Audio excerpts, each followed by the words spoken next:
Welcome to Inspiring Nations with Sonja Keeve Podcast Show. Question: where do you draw your inspiration?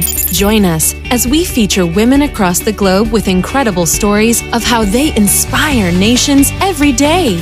Now, here is your host, Sonja Keeve.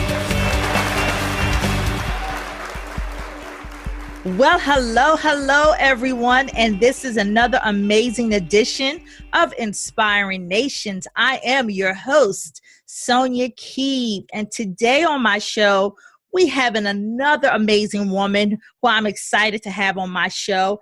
And her name is Marsha Guerrier. And she is a best-selling author, speaker, trainer, life balance, and business coach. She is also the CEO and founder of Women on the Rise, a small business consulting firm. Full-time, she is in the financial technology industry, which spans over 20 years of working with both Fortune 500 and startup firms. She is also the founder of Eva, and I will ask her if I get it right, Jordan Foundation, which is a nonprofit organization dedicated to helping families with children with special needs and women entrepreneurs, and has served as the executive director for over 8 years. She truly supports women as they learn how to organize, prioritize, and develop strategies for both their personal and professional life. And without further ado, I want to welcome to the show, Miss Marsha Guerrier. Well, hello, superstar. Hello, Sonja. Thank you for having me on your show. It's always so weird. It's like out of body when you're listening to your bio. Yeah. It's like, oh, who's that? I like it. Yes. And I know that you are in the right place at the right time. And I'm truly honored to have you on my show today. Thank you so much. I really appreciate this opportunity. I thank you for opening up this platform to share with your network all of the superstar women you've been having on your show. And some of them are some of my business buddies. And I appreciate you for what you're doing in this space. And, there's so many amazing things that you're doing, but things that you're doing that I haven't shared in the bio. If you wouldn't mind just sharing a little bit more about who you are and who you serve beyond what I've already shared. Yes, thank you. So I am just your not small town because I come from New York, but I'm just a regular girl next door that I grew up. My parents are from Haiti, so I grew up in Brooklyn, New York, and we were all about family. So I'm a family girl at heart. I have a 3-year-old son who's my real boss, and he keeps me going. Yes. I say to everyone, you guys never told me the truth about this motherhood stuff. So in my work with Women on the Rise, I founded it I've been actually supporting and elevating women in career and business for years. And I decided about 5 years ago, because we're going on our 5th annual Forum and Expo, and I kind of stamped my foot in the sand with the Expo. And that's how it kind of broke into formalizing Women on the Rise. I needed a place so I could celebrate my sisters in their business, help them get resources and tools for their career advancement. And so I created this Forum and Expo. So many people had small businesses. They were trying to sell, to a small group of people. So I said, why can't I create a space for real small business? We go to a lot of small business events and it's nothing but corporate in the building, right? So this Women on the Rise started off with the Women on the Rise Forum and Expo, which really helps women to realize their dreams, create innovative ideas, develop strategies for success while they're excelling. And that's my acronym for Realize, Innovate, Strategize, and Excel. Yes. And I love it and I'm glad you made the point about really small business, because I know that I've been in circles where they advertise small business and you walk in the room and, you know, you're sitting with people that have $1 million accounts that they're dealing with. And you're like, I'm just trying to make my first 10,000 or my first 500, you know, whatever it is that they are. And so for your clients, because I love the idea that, you know, you talk about this whole prioritizing and really trying to elevate their business. So for that very first customer that comes to you, I would assume that maybe they already have a business structure, but they just kind of don't know how to monetize it. That's really what happens. Women come to me when I get the clients that I've been working with. They've been in business for over a year, 1 or 2 years. Some have been in business for 15 years. Mm-hmm. They call themselves in business, but they haven't been operating as if they were a real business. They've taken their hobbies and they're only giving word of mouth service and not really expanding their business so that they could properly monetize, so that it could become a primary source of income and they could leave lasting legacies for the people that are in their lives and their families, right? So people do come to me. The women, when they come to me, you already have your business idea. Yeah. What I love about what we do, it's not about, you know, you hear a lot of coaches and they say, oh, I'll help you figure out. Half the time, you know what you want.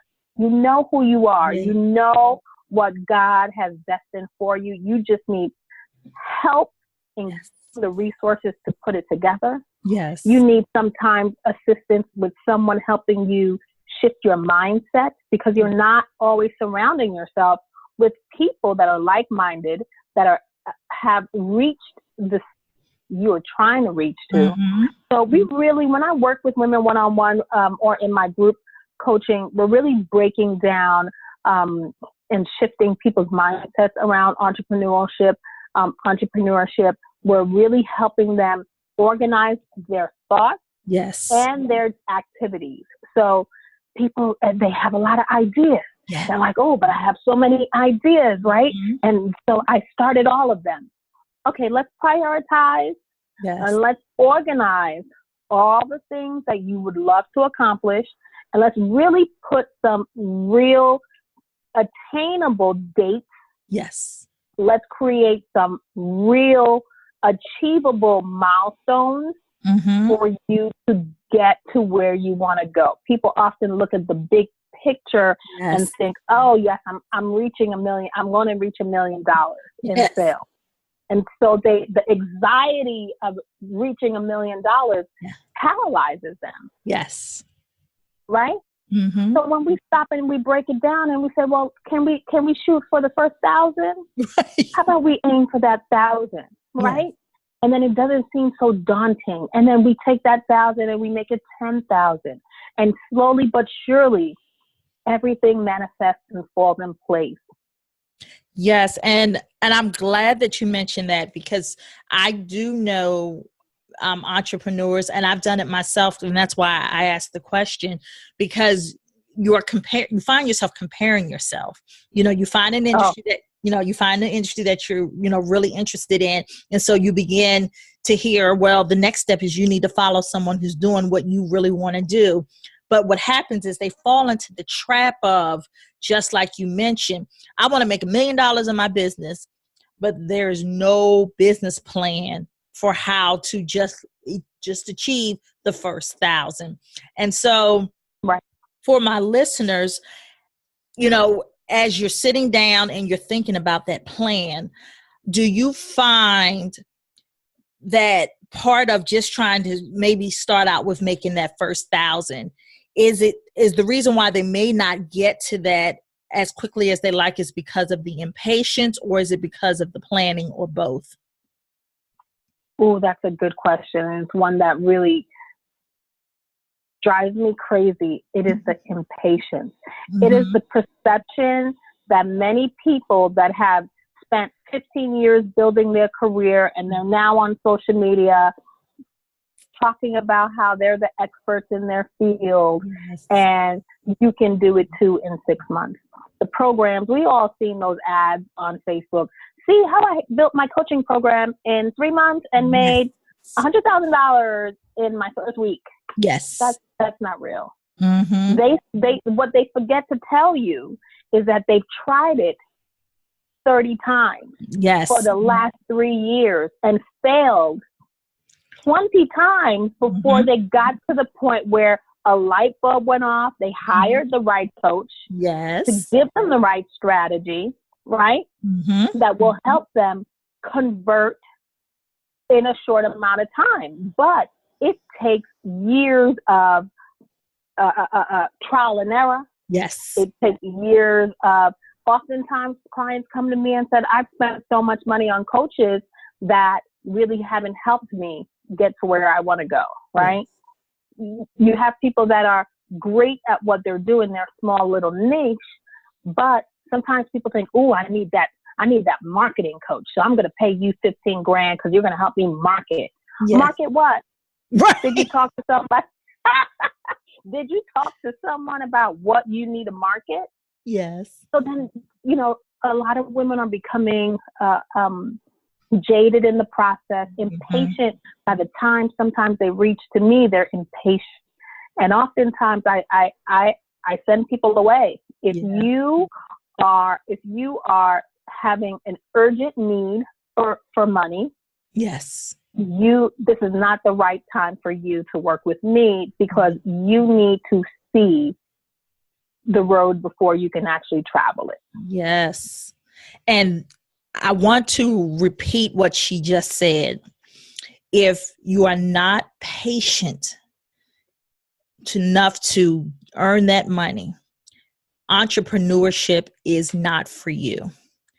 Because I have learned the same principles coming from an industry of network marketing, where you've got that team and you're trying to build, and, other people are doing it. So they take a lot of those habits and try to start their own business, and they don't get the same results because you're no longer working with a team yet. It's you trying to do it all, trying to put yourself out here that you're doing this. So thank you for saying that as well, that if you are not willing to be patient to earn the money, then entrepreneurship is for you. But for those that get that and are willing to do the work, I think would agree that you'll see the fruition of your labor, but understand it's going to take some years to manifest what you truly want to hit in your business, correct?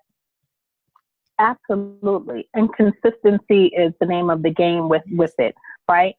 We can't start the year or the time thinking, okay, yes, January, so I must accomplish it all. And so you do everything that you should, right?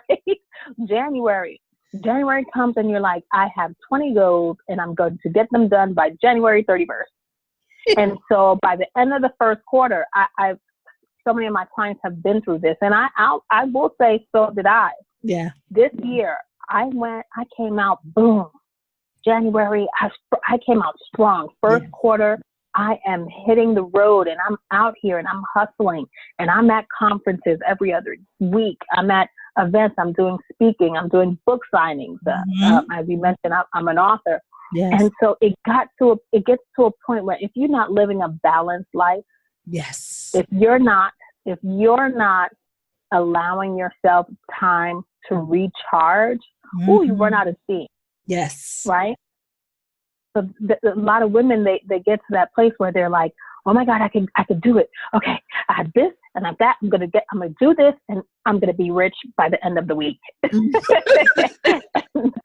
Yes. And so they get to a point where they're burnt out. Yes. And so they get frustrated with the business instead of getting frustrated with themselves and not being patient with the process. And so this whole life balance, and I'm glad you brought it up. You talk about your book, Life Balance for Women on the Rise. Talk about what we hear it all the time, and some even think it's a cliche term, but what does it mean for a woman to have life balance? So if you read my book, the first thing I tell you is there's no such thing as life balance. It is just a name and a cliche. The truth is, feeling balanced, because it's a feeling more than an actual thing. Yes. So feeling balanced is when you allow yourself time to ebb and flow on the highs and lows of life. Yes. Right? It is your way of prioritizing what's most important at different stages of your life. Yes. I use an example of a mom, a woman with kids who has goals and dreams, right? Right. And they know they want to accomplish certain things. There's certain things you should not try to do in the summertime because you have 3 kids running around in the house and they're out of school, right? So that's when you need to make sure you put in your schedule downtime. You put in your schedule giving yourself less chores and assignments to do for your business. That's not the time to try to write a book because you need quiet time, right? For some people, I know many people that are actually in the process of writing books this summer, which is great, and it fits their life. But that's the point of finding that balance. Right. You do find the time in the year, every season, every quarter, life shifts, and you should really take a look and assess where you are in your life and what things you should prioritize in those different times of the year. And with the life balance, for my listeners, it is about prioritizing what's important to you and for you. Because knowing your values. Yes. And that's a key point. Yeah. That's a key point that I forgot to mention. Not only just prioritizing those things, but understanding and knowing your values.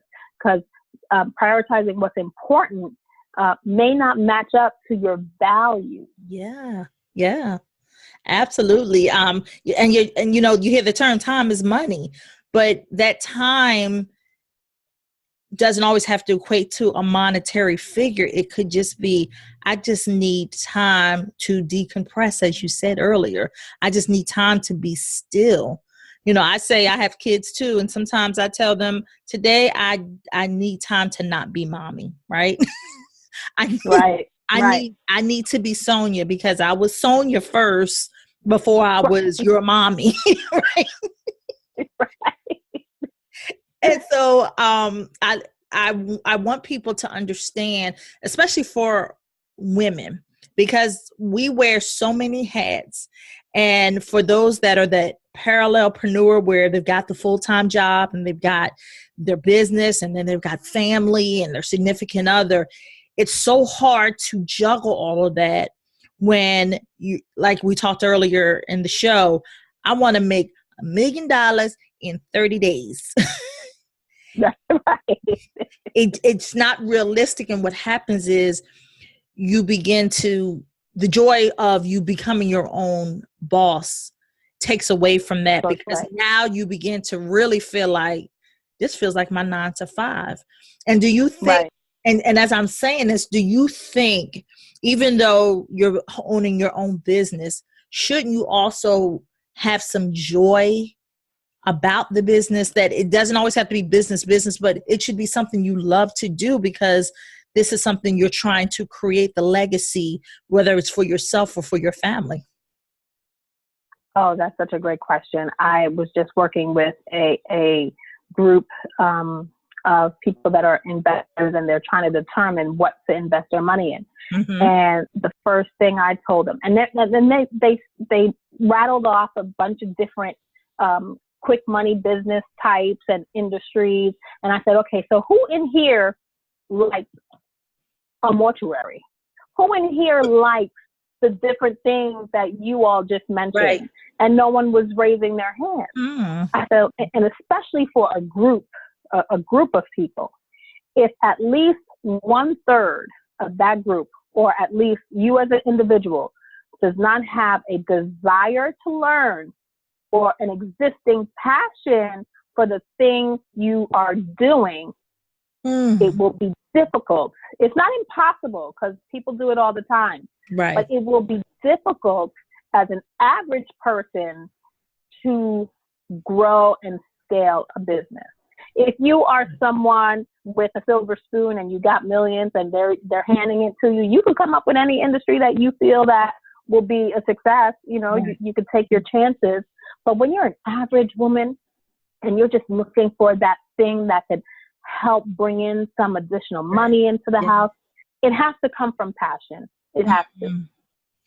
And on that note, with the passion, I have found with women that, as you have experienced, they've got all these things that they're passionate about. But where they get stuck in is, well, how do I monetize on that passion? So what would you suggest to a client who comes to you and says, you know, I'm really passionate about helping women? You hear that all the time. But they don't know that next step to figure out what they're the expert in. How do you guide someone when they come to you with that question? Oh, sure. We actually go through a process of recording. So everything is about goal setting, prioritizing, and understanding the self. So we go through a process where I need you to record your activities beyond your 9 to 5 and the things that you do, right? Understand and know what makes you happy, what you're good at. Right. What are your strengths? I go through a SWOT analysis with everyone. What are your strengths? What are your weaknesses? What are the opportunities that you can see yourself hitting the ground running with? Yeah. And what are the threats that will and oftentimes the number one threat would be family, right? Family. Yes. And then we break down how to best utilize those 4 areas, the strengths, weakness, opportunities, and threats, because we could use them. Yes. You can absolutely use them. Your weaknesses, understanding if and when you need to bring on partnerships, when and where to collaborate with people. You're going to look at your weakness quadrant and you're going to say, okay, these are the things I lack. So these are the things I know I need in a partner or in someone I could collaborate with, right? Yes. You're going to look at your threats, being the family. How are they a threat? The biggest reason or the biggest reason why family may be a threat is what I found in my experience. And once we work through that part, they are so appreciative. Oftentimes, we don't bring the family in on our journey. Yes. Right? So what you just said is that you let the boys know or your kids know, mommy has mommy time today. Yes. Making your family well aware of your mission, of your goals, and what will take to get there, creating family schedules. Hey guys, 3 days a week, you're going to eat pizza. Yes. So you got to order out because I can't cook. Because, you know, I know y'all love my cooking. Yes. Yes. This is what has to happen. Right. And guess what? When we get there, you're going to like it. It won't be any complaints. It won't be, and then they become a part of the process. They become a part of the team. And in today's culture, you really want to start to cultivate your children anyway to have that hardworking entrepreneurial mindset. And you'll do that by incorporating them into the business. Absolutely. And I 100% agree with you, because when your children begin to see mommy working and building something, it changes their mindset because they begin to develop that entrepreneurship journey, or they begin to share with their friends. Well, this is what my mom does. And so speaking of your children, I know you mentioned you have a 3-year-old, but like for your family, what did they say when you decided to make that leap to start your own business? Oh, they're the first ones that are always there cheering me on. My mom has 5 sisters, 4 brothers. Wow. My first conference, the room was filled with 25 people. Half of them were my friends and family. My cousins, I have another 30 cousins. Yeah. And so you'll see the men and the women there. Mm-hmm. They're always there supporting me. They understand that I need babysitting. Yes. And to tell you the truth, my mom sold more books than I did. That's how it usually happens. Yes, it does. My mom took my planners and my books. She took a bag and she went to work and said, here you go. Here you go. Yes. Here you go. This is my daughter. This is what she did. Can you support? Can you buy? And my mom was really a huge supporter of me. And you bring them in the process. Yes. They've been to so many of my events. I keep them engaged. I talk to them about what I'm doing. They really love to see the growth. They've seen the growth. Yes. And so they feel a sense of pride for you. And I got to tell you, my 3-year-old last year, he knows my books. He knows the cover. They're great at memorization. So every time he would see that book on the computer or even at my mom's house or one of my aunts or cousins would have it. Mm-hmm. Hey, mommy, that's your book. Hey, mommy, that's your book. Yes. So it's pretty amazing to get that reaction and for him to know that mom has a book, and we're working on a children's book for, I don't know when that'll be released, but that will be for himself. That is awesome. And I know that my listeners, they're, probably taking notes or just amazed with all the information that you have shared thus far on the show today. So if people want to get in contact with you, how would they reach out? Oh, you can contact me on Facebook and Instagram at Women on the Rise NY. And I'm on Twitter at WOTRNY. Our website is www.womenontheriseny.com. And you can email us at info@womenontheriseny.com. Well, there are all those amazing touch points where you can get in touch with Miss Marsha.